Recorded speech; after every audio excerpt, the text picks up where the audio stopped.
Assalamualaikum warahmatullahi wabarakatuh. Kita lanjutkan pembelajaran kita pada kitab Tauhid 3 karya Syekh Shalih Al-Fauzan Hafizahullah Ta'ala. Sekarang kita masuk ke bab atau pembahasan nifak dan hal yang berkaitan dengannya. Ya, kita sudah ada di sini pengertiannya. Yang pertama, pengertian nifak. Nifak secara bahasa artinya menyembunyikan atau tersembunyi. Sedangkan secara istilah menyembunyikan kekufuran, memperlihatkan keimanan. Jadi orang-orang yang berbuat nifak, orang yang berbuat nifak disebut dengan munafik. Mereka menyembunyikan kekufuran, memperlihatkan kepada kaum muslimin bahwasanya mereka orang beriman. Jadi itulah orang-orang munafik. Berbeda antara yang terlihat dengan yang sebenarnya. Kemudian kita lihat pembagian nifak. Ada dua, sebagaimana pembagian syirik dan kufur. Nifak pun begitu. Ada nifak besar. Apa pengertian nifak besar? Dan ini dia. Nifak besar adalah pengertian nifak secara istilah, menyembunyikan keimanan, kekufuran dan memperlihatkan keimanan. Ada yang kemudian kedua, nifak kecil, yaitu disebut juga dengan nifak amali atau perbuatan. Perbuatannya nifak, kita sebutkan sebelumnya, bahwasanya dia mengakui jujur itu harus wajib, namun dia berbohong. Itulah nifak amali. Berbeda, ini juga berbeda. Dalam hati dan perbuatannya berbeda. Hanya saja sini kufur, sini iman. Sedangkan yang nifak kecil, dia mengakui dalam hatinya, tapi perbuatannya berbeda, tidak berhubungan dengan keimanan. Mereka mengakui tapi tidak melakukan. Kemudian kita lihat hukum nifak besar. Apa hukum bagi orang-orang yang berbuat nifak besar? Atau nifak besar ini disebut dengan nifak i'tiqadi, nifak keyakinan. Hukum bagi mereka adalah mereka kekal di dalam neraka. Mereka kufur, kekal di dalam neraka. Bahkan Allah berfirman dalam surah Nisa ayat 145, "Innal munafiqina fid darkil asfali minan nar, wa lan tajida lahum nasira." Sesungguhnya orang-orang munafik itu berada pada tingkatan paling bawah dalam neraka, dan sekali-kali kamu tidak akan mendapatkan penolong bagi mereka. Jadi orang munafik ini sama dengan orang kafir, bahkan lebih berat hukuman bagi mereka.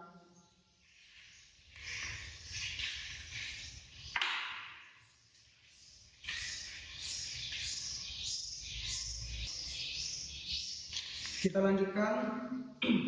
Sekarang kita masuk ke sifat atau perilaku orang munafik. Ya, ini kita sudah tuliskan beberapa sifat orang-orang munafik. Yang pertama, ucapan dan perbuatan mereka membuat kita takjub. Ya, perbuatan mereka itu membuat kita mantap, kita mengatakan hebat. Allah berfirman dalam surah Al-Munafiqun, "Wa idza ra'aitahum tu'jibuka ajsamuhum wa yaqulu tasma' liqaulihim." Allah berfirman kepada Rasulullah, ketika kamu melihat mereka, siapa orang-orang munafik, maka kamu akan merasa takjub. Tu'jibuka ajsamuhum, tubuh mereka, perbuatan mereka, kamu takjub. Kemudian tasma' liqaulihim, kamu akan mendengarkan ucapan mereka. Kenapa? Karena mereka itu menipu. Perbuatannya bagus, namun isinya busuk. Ya. Kemudian yang kedua, bercanda dengan syariat Islam. Ini yang sudah kita sebutkan sebelumnya. Mereka mengatakan sahabat Nabi itu tamak. Dalam sebuah hadis dikatakan mereka itu tamak, perutnya besar. Kemudian mereka mengatakan lagi, kami hanya bercanda saja. Jadi mereka bercanda-canda dengan syariat Islam, bercanda-canda dengan Al-Quran, bercanda-canda dengan Nabi, bercanda-canda dengan nama Allah, bercanda-canda dengan para sahabat Nabi. Ya, ini bentuk sifat orang munafik, tidak dibenarkan. Kita sudah sebutkan tadi bentuk-bentuk bercanda, mengolok-olok syariat Islam. Kata Allah, la ta'tadiru laqad kafartum ba'da imanikum. Jangan minta maaf lagi, walaupun kalian bercanda, kalian sudah kafir setelah beriman. Oleh karena itu, hindari bercanda dengan syariat Islam, hindari bercanda dengan ayat Al-Quran dan hadis Rasulullah, karena itu bentuk perbuatan munafik. Kemudian yang ketiga, mencela Allah atau Rasulnya. Allah berfirman dalam surah Taubah, wa minhum man yalmizuka fis shadaqat fa in yu'tu minha radu wa in lam yu'tu minha idza hum yasqatun. Di antara orang munafik kata Allah, mereka mencelamu wahai Muhammad tentang pendistribusianmu, tentang caramu menyalurkan sedekah, yaitu zakat. Ketika mereka dapat bagian, mereka ridho. Namun ketika tidak dapat, mereka marah. Jadi mereka mencela Nabi Muhammad itu tidak adil ketika mereka tidak dapat bagian dari pemberian zakat oleh Rasulullah Sallallahu Alaihi Wasallam. Mereka mencela Rasulullah Sallallahu Alaihi Wasallam. Kemudian yang keempat, berpaling dari kebenaran. Dalam surat An-Nisa Allah berfirman ayat ke-61, wa idza qila lahum ta'alu ila ma anzalallah wa ila rasul ra'aital munafiqina yasudduna anka sududa. Dan apabila dikatakan kepada mereka, kepada orang munafik, marilah kamu tunduk kepada hukum Allah yang telah diturunkan kepada Rasulnya, maka kamu akan melihat mereka, itu orang-orang munafik, menghalangi manusia sekuat-kuatnya untuk datang kepadamu. Jadi mereka berpaling dan menghalangi orang-orang untuk mendapatkan kebenaran. Mereka menjauh dari kebenaran dan menghalangi orang-orang untuk mendapatkan kebenaran. Inilah bentuk perbuatan orang munafik. Kemudian yang kelima, memilih hukum orang-orang kafir. Ya, seperti sekarang mereka lebih memilih hukum demokrasi, menyatakan hukum demokrasi lebih hebat daripada hukum Islam. Bagaimana dengan di Indonesia? Kita di Indonesia berhukum dengan demokrasi. Ya, demokrasi ini hukum kafir. Kenapa? Karena mereka semua orang mempunyai hak yang sama. Orang gila ketika pemilihan pemimpin, orang gila punya hak untuk memilih orang baik, orang buruk, orang jahat sama punya hak yang sama. Padahal dalam Islam tidak begitu. Persamaan gender, yang laki-laki disamakan dengan perempuan, perempuan mengatakan kami juga harus seperti laki-laki. Kami ingin bekerja di luar, kami ingin seperti mereka.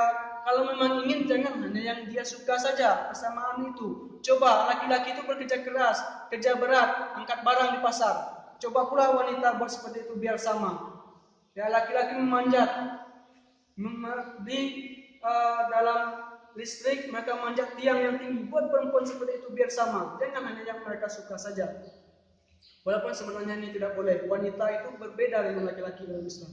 Nah, demokrasi dalam Indonesia, ketika orang Islam yang tinggal di Indonesia atau negara lain yang menghukum dengan hukum demokrasi atau hukum lain selain hukum Islam, ketika mereka meyakini demokrasi lebih baik, maka mereka kafir. Dihukumi sebagai perbuatan kafir, kufur.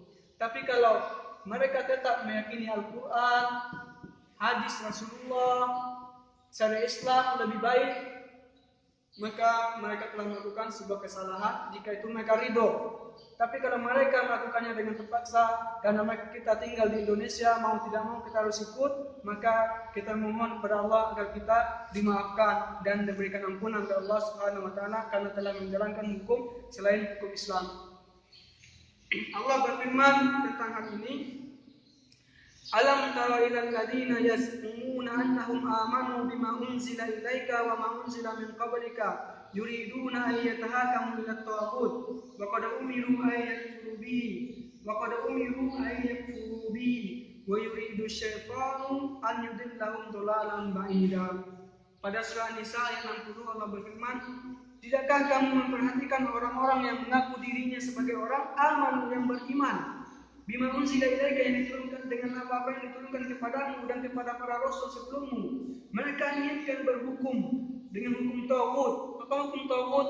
Hukum selain hukum Allah, hukum selain hukum syariat Islam. Waqad umiru ay yakfuru bihi. Padahal mereka diperintahkan untuk mengingkari hukum selain hukum Allah. Sedangkan syaitan inginkan mereka tersesat dengan kesesatan yang sangat jauh. Jadi orang munafik menginginkan hukum selain hukum Islam. Maka oleh karena itu, yaitu menginginkan hukum kafir, maka jauhilah hal seperti ini. Jangan pernah kita mengatakan demokrasi harga mati. Jangan pernah kita mengatakan demokrasi ini hukum yang paling baik. Undang-undang Indonesia adalah hukum yang terbaik. Jangan pernah kita mengatakan sebagai seorang muslim. Kita tetap mengatakan secara Islam adalah hukum terbaik sempurna dari zaman dahulu sampai hari kiamat.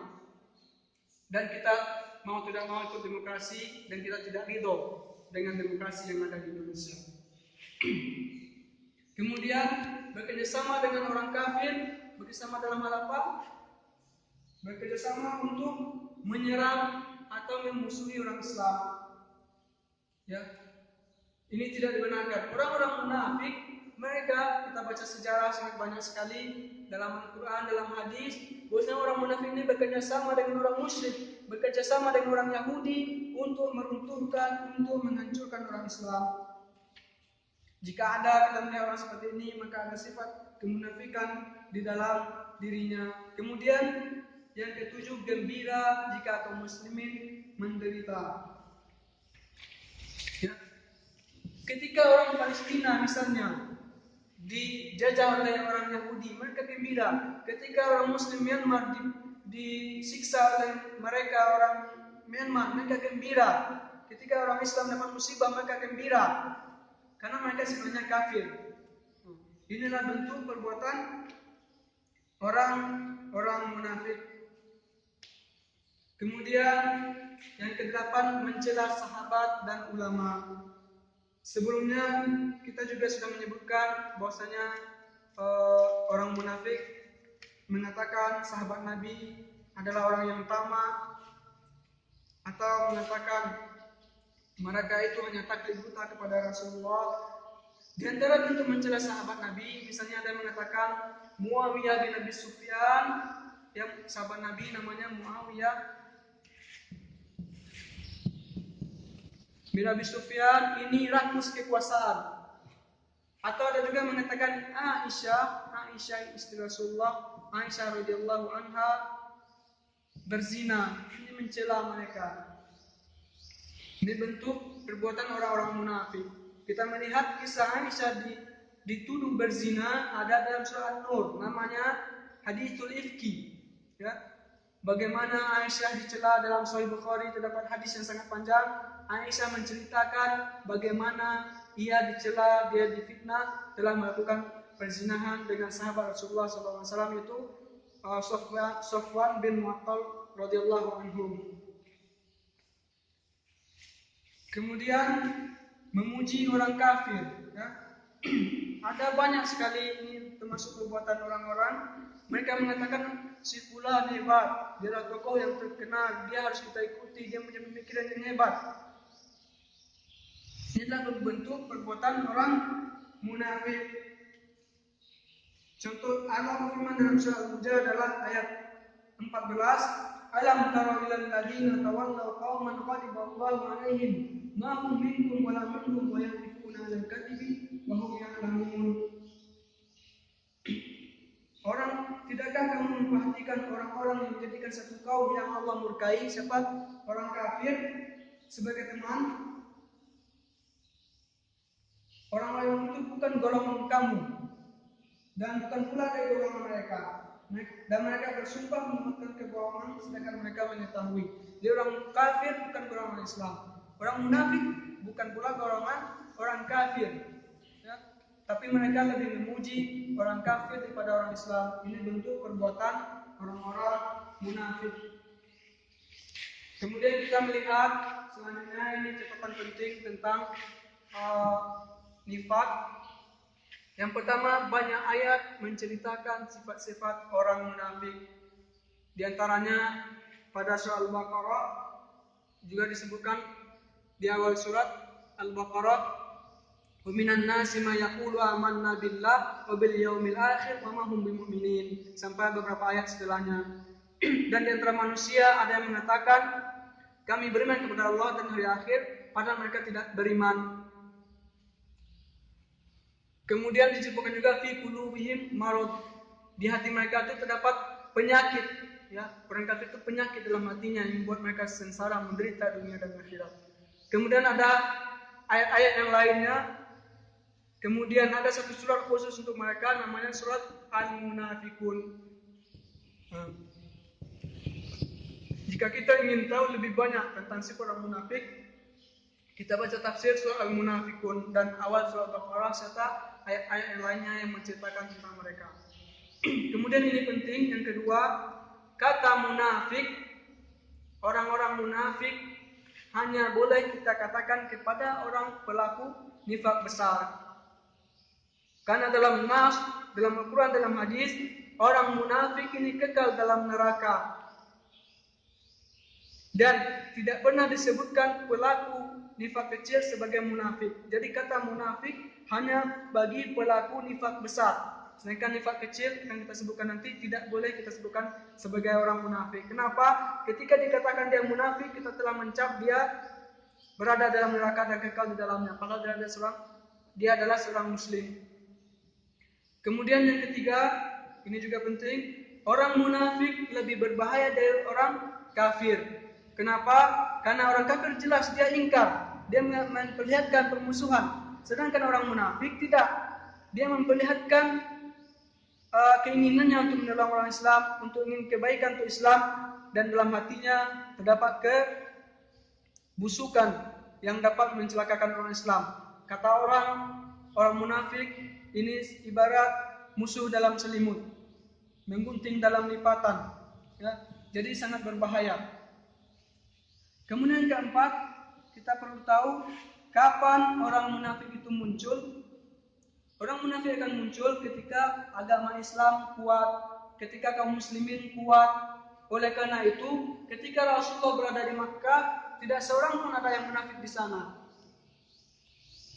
Kenapa? Karena saat itu kaum muslimin lemah. Ketika berada di Madinah, ya, di Makkah tidak ada orang munafik.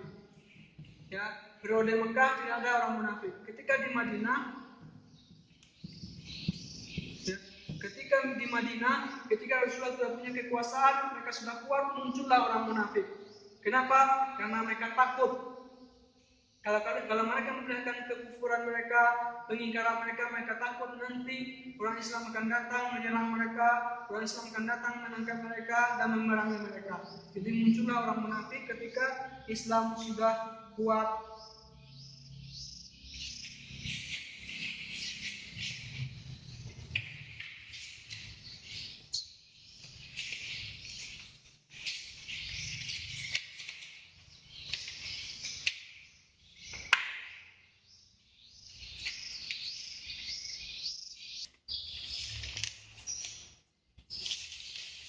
Sekarang kita lanjutkan ke nifak kecil. Sudah kita sebutkan nifak kecil juga disebut dengan nifak amali. Nah, di antara bentuk nifak amali itu adalah ucapan berbeda dengan perbuatan. Nanti ada beberapa lagi tentang hanya ucapan saja. Kita akan lihat bentuk atau contoh nifak kecil. Yang pertama, berbohong pada apa yang dia ucapkan, kemudian ingkar janji, kemudian berkhianat, kemudian debat melampaui batas, tidak ada keinginan berjihad fisabilillah, dan seorang istri yang minta cerai dari suaminya tanpa sebab yang dibenarkan. Dalam ini bohong, ingkar janji, dan khianat serta debat melampaui batas, Rasulullah SAW bersabda dalam Sahih Bukhari dan Sahih Muslim, arba'un man kunna fihi kana munafiqan khalisan wa man kana fihi khoslatun minhunna kana fihi khoslatun minan nifaq hatta yada'aha idza tumina khana idza haddatha kadaba wa idza ahada qadara wa idza khasama fajara. Rasulullah bersabda, 4 hal yang semuanya itu jika terdapat pada diri manusia, maka dia nifak besar. Jika ini semua benar-benar dalam dirinya penuh, maka dia nifak besar. Namun jika tidak, sebagian saja, maka nifak kecil. Apa saja kata Rasulullah? Idza tumina khana. Jika dia diberikan amanah, dia berkhianat. Ya, yang ketiga, dia berkhianat. Jika wa idza haddatsa kadzaba. Jika berbicara dia bohong. Kemudian wa idza ahada khadara. Jika berjanji dia ingkari. Ya. Ya, yang tadi idza tumina khana khianat, kemudian yang keempat wa idza khosama fajara. Jika bertengkar, jika berdebat, dia berbuat fajir, dia berbuat melampaui batas, ya. Berdebat melampaui batas termasuk perbuatan nifaq kecil. Kemudian dalam hadis lain Rasulullah bersabda, ayatul munafik talatun. Idza haddatha kadzaba wa idza wa'ada akhlafa wa idza tumina khana. Tanda orang munafik ada 3. Jika berbicara ia berbohong, jika berjanji ia ingkari, jika dia diberikan amanat dia berkhianat. Hadis ini riwayat Bukhari dan Muslim. Ya, jadi berkhianat terhadap seseorang, ya berkhianat ini kita bahas sedikit. Terhadap keperluan pribadi ini nifaq kecil.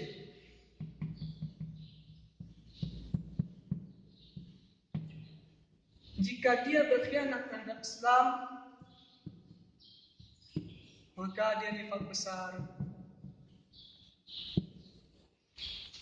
Dia mengkhianati Islam, mengkhianati kaum muslimin, pemimpin Islam dalam saat perang dan sebagainya, maka dia nifaq besar. Kenapa? Ini adalah sifat orang-orang munafik. Nifaq besar menginginkan keruntuhan, kehancuran terhadap Islam. Jadi nifaq kecil hanyalah dalam keperluan pribadi, bukan keperluan Islam. Kemudian yang kelima, tidak ada keinginan untuk berjihad. Rasulullah SAW bersabda dalam hadisnya Imam Muslim, man mata walam yagzu walam yuhaddits bihi nafsahu mata ala syu'batin minan nifaq. Siapa yang mati dan tidak sempat pergi berperang fi sabilillah dan tidak ada dalam hatinya keinginan untuk berjihad fi sabilillah, maka dia telah mati, dalam dirinya terdapat sifat munafik, syu'batun minan nifaq. Ya. Oleh karena itu, sebagai orang Islam, kita mempunyai cita-cita, mempunyai harapan, mempunyai keinginan agar kita bisa berperang fi sabilillah. Tidak boleh kita tidak menginginkan hal itu. Walaupun perang itu menyakitkan, walaupun perang itu mendatangkan kematian, kita tetap berkeinginan untuk berjihad. Kemudian yang keenam, istri minta cerai tanpa sebab yang dibenarkan. Ya, Rasulullah bersabda dalam hadis Tirmidzi dan Abu Daud, al-mukhtalihatu hunnal munafiqat. Istri yang minta cerai dari suaminya tanpa sebab yang dibenarkan, mereka itu adalah orang-orang munafik. Jadi istri yang minta cerai banyak. Sebagian istri itu minta cerai kenapa? Karena dikatakan suaminya jelek. Jelek ini bukan sebab dibenarkan untuk minta cerai. Kemudian istri mengatakan dia minta cerai karena suaminya usahanya kecil. Ini bukan sebab dibolehkan minta cerai. Oleh karena itu para istri agar mempelajari Islam, agar bersabar jika ada dari suaminya hal-hal yang tidak diinginkan. Kita sebelum kita tutup, ya kita buat sebuah kaidah antara syirik. Ya, sebelumnya kita belajar syirik, kemudian kufur, kemudian nifaq. Ya, semuanya ini yang besar, ya, syirik besar, kufur besar, nifaq besar, pelakunya kekal dalam neraka jika tidak bertobat sebelum mati. Sedangkan yang kecil tidak kekal.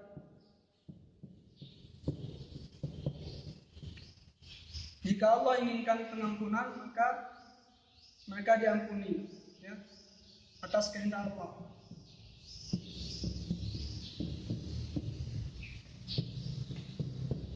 Ya, nifak, syirik kecil, kufur kecil, nifak kecil, walaupun mereka mati belum bertaubat, jika Allah berkehendak memberikan ampunan bagi mereka, maka mereka akan diampuni. Jika Allah ingin mengazab mereka, maka mereka akan diazab atas perbuatan mereka tersebut.